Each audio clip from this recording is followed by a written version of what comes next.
Good evening students, welcome to online classes. Class 10th में आज हम बात करेंगे एक नए चैप्टर की, जो है हाउ डू ऑर्गेनिजम्स रिप्रोड्यूस। कि जो ऑर्गेनिज्म है वो किस तरह से रिप्रोड्यूस करते हैं, अपने जैसी ही कॉपी तैयार करते हैं। तो सबसे पहले हमें समझना होगा कि what is reproduction. Reproduction is the process by which living organisms produce new individuals similar to themselves। Reproduction एक ऐसी प्रोसेस है जिसमें लिविंग ऑर्गेनिज्म अपने जैसा ही एक न्यू इंडिविजुअल प्रोड्यूस करते हैं। मतलब एक ऐसा इंडिविजुअल होगा जो उनके जैसा होगा, सिमिलर होगा। अब डिपेंड करता है कि वो कौन से मेथड से रिप्रोड्यूस हुआ है, तो वो एज इट इज़ भी हो सकता है, मतलब बिल्कुल ही अगर जेनेटिक लेवल पर बात करें तो बिल्कुल ही अपने पेरेंट्स की तरह होगा। लेकिन अगर वो सेक्सुअली प्रोड्यूस किया जाता है तो उसके अंदर कुछ ना कुछ वेरिएशंस होंगी, लेकिन जो बेसिक स्ट्रक्चर है, बेसिक बॉडी प्लान है, वो एक जैसा होगा, लेकिन उसके कैरेक्टर्स में कहीं ना कहीं डिफरेंस होगा। Reproduction insured continuity of life on earth. Reproduction से ही क्या होता है, जो लाइफ है अर्थ पे उसकी कंटिन्यूटी बनी रहती है। अब कोई भी स्पीशीज़ है, अगर उसके जैसे ऑर्गेनिज्म प्रोड्यूस नहीं होंगे तो वो जो स्पीशीज़ है वो एक्सटिंक्ट हो जाएगी और हम लोगों को पता भी नहीं चलेगा कि ये स्पीशीज़ कभी एग्जिस्ट करती थी या नहीं करती थी। तो एक पॉपुलेशन को देखकर हम आइडिया लगा सकते हैं कि कौन कौन सी जो स्पीशीज़ हैं वो एग्जिस्ट करती हैं। तो वो किसके कारण पॉसिबल है, रिप्रोडक्शन के कारण ही ये चीज़ पॉसिबल है। अब इसमें एक टर्म हम पढ़ते हैं डीएनए। डीएनए क्या है? डीऑक्सीराइबोन्यूक्लिक एसिड है। केमिकली अगर हम बात करें तो डीऑक्सीराइबोन्यूक्लिक एसिड है। It is present inside the nucleus of the cell. आपने 9th क्लास में भी इस चीज़ को पढ़ा होगा कि एक सेल के अंदर एक न्यूक्लियस प्रेजेंट होता है। स्पेशली अगर हम बात करें यूकैरियोटिक सेल की तो उसमें न्यूक्लियस के अंदर प्रेजेंट होता है। अगर प्रोकैरियोटिक सेल की बात करें तो उसके साइटोप्लाज्मा में न्यूक्लियोइड की फॉर्म में डीएनए एग्जिस्ट करता है। डीएनए या आरएनए जो भी उनका जेनेटिक मटीरियल है वो एग्जिस्ट करता है। ये क्या है? एक ऐसा मटेरियल है जो एक जनरेशन से दूसरी जनरेशन में पास ऑन होता है। अब पास ऑन होने के लिए कॉपी तैयार होती है उस डीएनए की। तो क्या किया जाता है, वो डीएनए रेप्लिकेशन करता है, अपनी कॉपी तैयार करता है और नेक्स्ट जनरेशन में पास ऑन हो जाता है। But when DNA pass to next generation, variation occur. जब डीएनए एक जनरेशन से दूसरी जनरेशन में पास होता है तो क्या होती है, वेरिएशन होती है। अगर हम एक सेल की बात करें तो सिंगल सेल के अंदर, न्यूक्लियस के अंदर डीएनए प्रेजेंट होता है। अगर आपने इसका स्ट्रक्चर भी देखा होगा, एक डबल हेलिकल स्ट्रक्चर होता है डीएनए का। तो ये क्या करता है, जैसे कि हम बात करें सेक्सुअली अगर रिप्रोडक्शन की बात करें तो उसमें क्या होता है, न्यूक्लियस के अंदर ये प्रेजेंट होता है। मदर फादर दोनों की बॉडी से गैमेट्स प्रोड्यूस होते हैं, स्पर्म और ओवम की फॉर्म में। उनकी फर्टिलाइजेशन होती है और एक नया इंडिविजुअल बनता है। तो वहाँ पर क्या होता है, जो डीएनए वहाँ पर बना, गैमेट फॉर्मेशन हुई। अब गैमेट्स क्या है, वो जर्म सेल से प्रोड्यूस की हुई वो हैप्लॉइड सेल्स हैं जो कि क्या करती हैं, एक जनरेशन से दूसरी जनरेशन को बनाने में हेल्प करती हैं। तो वो जो गैमेट्स हैं, गैमेट्स जब बनते हैं किसी भी डिप्लॉइड सेल से। अब डिप्लॉइड सेल क्या होती है, एक ऐसी सेल जिसमें double set of chromosome present होता है। उससे जब एक गैमेट प्रोड्यूस होता है तो उसके दौरान एक तरह का डिवीज़न होता है जिसे बोलते हैं मियोसिस। मियोसिस जो टाइप का डिवीज़न है, उसमें जब डीएनए रेप्लिकेट करता है, बाद में जब मियोसिस के बाद एक नया गैमेट प्रोड्यूस होता है, उस गैमेट के अंदर कहीं ना कहीं चेंजेस होते हैं और फर्दर उस दो गैमेट्स जब एक मदर से आए एक फादर से आए, दोनों फर्टिलाइज करते हैं तो एक नया इंडिविजुअल बनता है। जो बेसिक प्रोटीन्स हैं, बेसिक जो बॉडी प्लान है वो सेम होता है, लेकिन उसके कैरेक्टर्स में डिफरेंस होता है। तो वो जो वेरिएशंस होती हैं वो किसकी वजह से आती हैं, उस डीएनए की वजह से आती हैं। और डीएनए ही क्या करता है, अब वेरिएशन आएंगी, वेरिएशन आनी बहुत ही इम्पॉर्टेंट है, क्योंकि जैसे ही वेरिएशन आएंगी तो उस पर्सन के अंदर कुछ ना कुछ चेंजेस रहेंगे और जो वो चेंजेस होंगे वो उसको अडेप्ट करने में हेल्पफुल होंगे। क्योंकि जो हमारा एनवायरनमेंट है, जब से अर्थ बनी है तब से लेकर अब तक जो हमारी अर्थ है वो एक जैसी नहीं है, उसके अंदर बहुत सारे चेंजेस आए हैं। तो उन सारे चेंजेस के साथ अगर कोई भी पर्सन अपने आप को, कोई भी इंडिविजुअल है, कोई ऑर्गेनिज्म है, अगर वो अपने आप को अडेप्ट नहीं कर सकेगा अपने एनवायरनमेंट के अकॉर्डिंग, तो वो ख़त्म हो जाएगा, वो डिस्ट्रॉय हो जाएगा, उसकी स्पीशीज़ एक्सटिंक्ट हो जाएगी। लेकिन अगर वेरिएशन आती रहेंगी तो वो इंडिविजुअल उतना ज़्यादा रेजिस्टेंट बना रहेगा अपने एनवायरनमेंट के साथ, और वो सर्वाइव करने में उतना ही ज़्यादा कैपेबल होगा। तो जो ये वेरिएशंस होती हैं यही एवोल्यूशन में हेल्पफुल होती हैं। अब किस तरह से हेल्पफुल होती हैं? जो डीएनए है, अगर उसमें बहुत सारे चेंजेस आते रहे, बहुत टाइम तक चेंजेस आते रहेंगे, तो चेंजेस आने की वजह से क्या होगा, एक टाइम ऐसा भी आएगा कि एक नई स्पीशीज़ प्रोड्यूस होंगी। अब हम पहले बात करते हैं कि पहले के टाइम में एप्स थे और अब ह्यूमन बींग्स हैं। तो एप्स से कहीं ना कहीं ह्यूमन बींग्स इवॉल्व हुए, और उनसे पहले ही लेमूर थे, लेमूर से ही कहीं ना कहीं हमारा ओरिजिन माना जाता है। तो उनके अंदर कहीं ना कहीं चेंजेस आते रहे, एवोल्यूशन होता रहा और हम लोग बने। तो एवोल्यूशन के लिए भी वेरिएशंस बहुत ज़्यादा ज़रूरी है। और वेरिएशन कब आती हैं? जब सेक्सुअल रिप्रोडक्शन होती है और उसमें मियोसिस होती है, तो उसका जो डिवीज़न है वही बहुत इम्पॉर्टेंट है। ये थोड़ा डीप चले गए हम, लेकिन बस आपको ये याद रखना है कि जो डीएनए है, डीएनए जब पास होता है एक जनरेशन से दूसरे जनरेशन में, उसके अंदर वेरिएशन आती है, और वही वेरिएशन कहीं ना कहीं नई स्पीशीज़ की फॉर्म होने में और एवोल्यूशन में बहुत इंपॉर्टेंट रोल प्ले करती है। अगर हम रिप्रोडक्शन की बात करें तो रिप्रोडक्शन 3 तरह से होता है: सेक्सुअल रिप्रोडक्शन, वेजिटेटिव और एसेक्सुअल। जो सबसे ज़्यादा कॉमन लोअर प्लांट्स और एनिमल्स के अंदर पाया जाता है वो है एसेक्सुअल मेथड। और प्लांट्स के अंदर जनरली हम वेजिटेटिव टाइप ऑफ रिप्रोडक्शन देखते हैं। जो सेक्सुअल रिप्रोडक्शन है वो ज़्यादा से ज़्यादा कॉम्प्लेक्स ऑर्गेनिज्म में देखने को मिलता है। जो स्टार्टिंग में ऑर्गेनिज्म ओरिजिनेट हुए थे उनके अंदर सिर्फ मल्टीप्लिकेशन करना ही उनका मेन मोटिव था, वेरिएशंस नहीं आती थी उतनी। लेकिन जैसे जैसे कॉम्प्लेक्सिटी बढ़ती गई, उस टाइम पे जो रिप्रोडक्शन का लेवल है वो सेक्सुअल रिप्रोडक्शन होता गया। अगर हम सबसे बेसिक प्लान से स्टार्ट करें तो सबसे बेसिक है हमारा asexual reproduction. It is the kind of reproduction in which single parent is involved.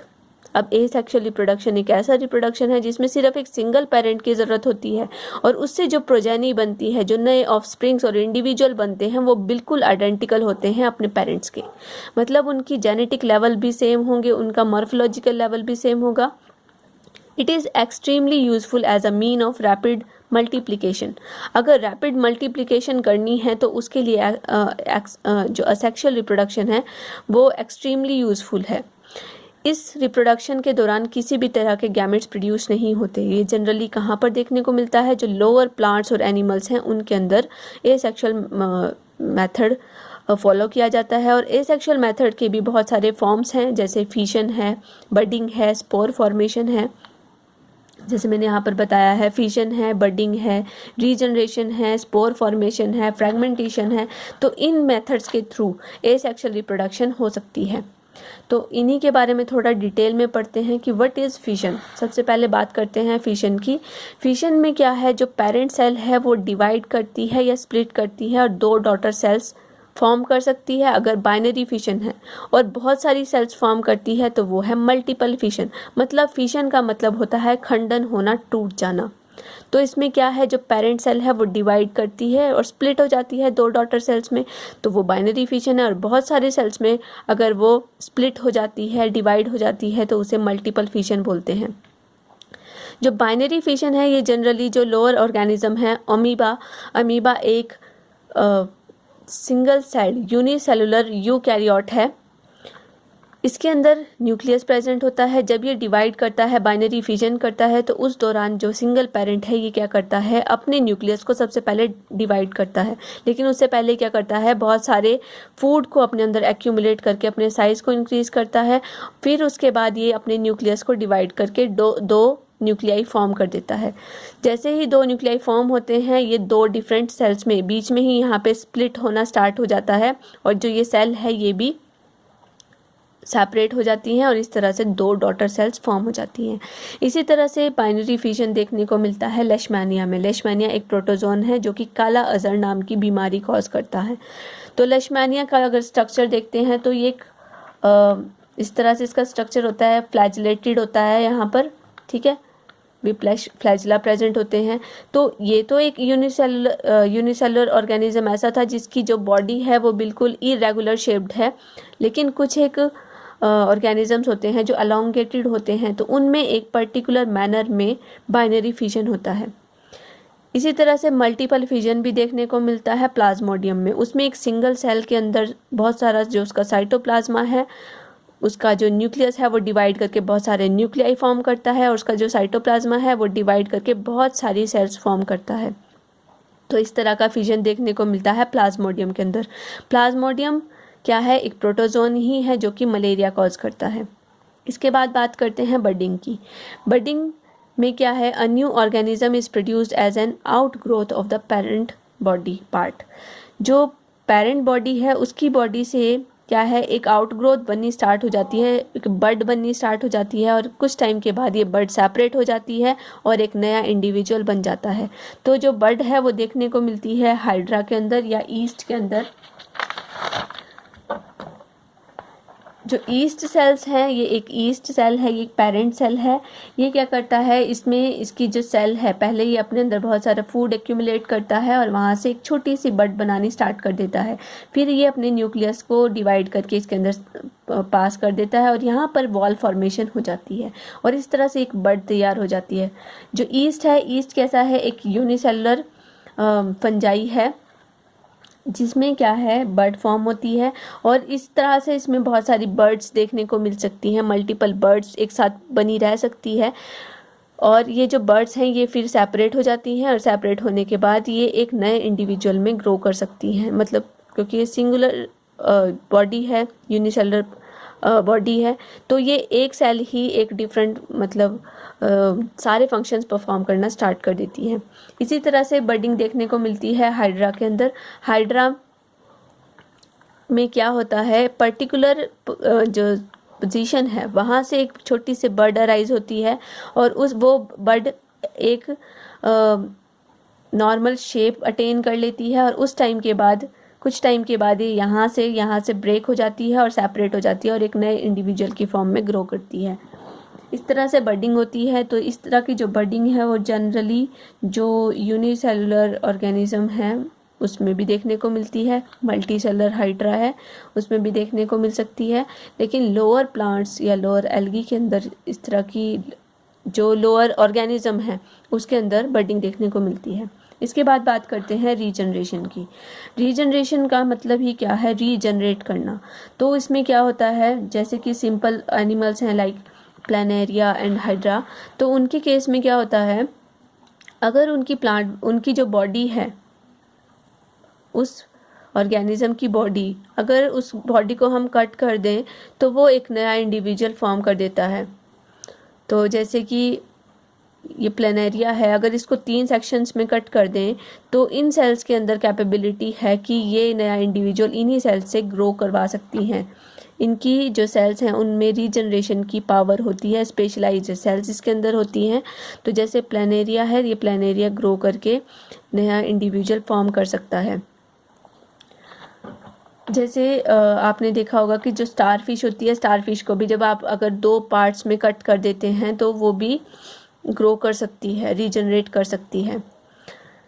फिर इसके बाद दूसरा मेथड आता है फ्रैगमेंटेशन का। फ्रैगमेंटेशन में क्या होता है, अगर किसी भी ऑर्गेनिज्म का कोई भी पार्ट एक्सीडेंटली टूट जाता है तो वो जो पार्ट, टूटा हुआ पार्ट है, वो ग्रो करके नई प्लांट बॉडी बना सकता है। ये जनरली एल्गी के अंदर भी बहुत देखने को मिलता है, जैसे स्पायरोगायरा है या आपकी ब्राउन एल्गी होती है। तो ब्राउन एल्गी के भी बहुत बड़े बड़े कैल्प्स की फॉर्म में वो सीज के अंदर होती है, ओशंस में होती है। तो वहाँ पे क्या होता है, जो बड़ी बड़ी शिप वहाँ पे चलती हैं, तो शिप के जो फैन लगे होते हैं उससे वो अगर वो कट जाती हैं तो कटने के बाद उसका जो फ्रैगमेंटेड पार्ट है वो ग्रो कर जाता है और नई प्लांट बॉडी फॉर्म कर देता है। जैसे यहाँ पर भी स्पायरोगायरा एक एल्गी है, इसमें ये फ्रैगमेंट है, ये टूटा हुआ फ्रैगमेंट था, तो ये क्या करता है, डिवाइड करके न्यू नई सेल्स ऐड करता रहता है और पूरी प्लांट बॉडी की शेप को अटेन कर लेता है। फिर इसके बाद आती है स्पोर फॉर्मेशन। स्पोर फॉर्मेशन भी जनरली हम एल्गी के अंदर या जो फंजाई है उसके स्पेशली फंजाई के अंदर ये देखने को मिलता है। तो इसके केस में क्या होता है, जैसे कि ये एक फंजाई है राइजोपस, तो राइजोपस में क्या है, इसकी जो बॉडी होती है, इसकी बॉडी को बोलते हैं हाइफी। हाइफी क्या होते हैं, थ्रेड लाइक स्ट्रक्चर्स होते हैं। तो इन थ्रेड लाइक स्ट्रक्चर्स या हाइफी के अंदर से क्या होती है, कुछ एक हाइफी क्या करते हैं,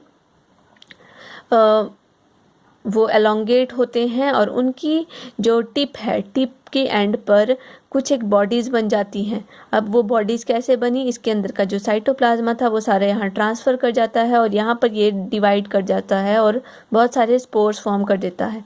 इस तरह के जो इरेक्ट स्ट्रक्चर्स होते हैं उन्हें बोलते हैं स्पोरेंजियोफोर्स।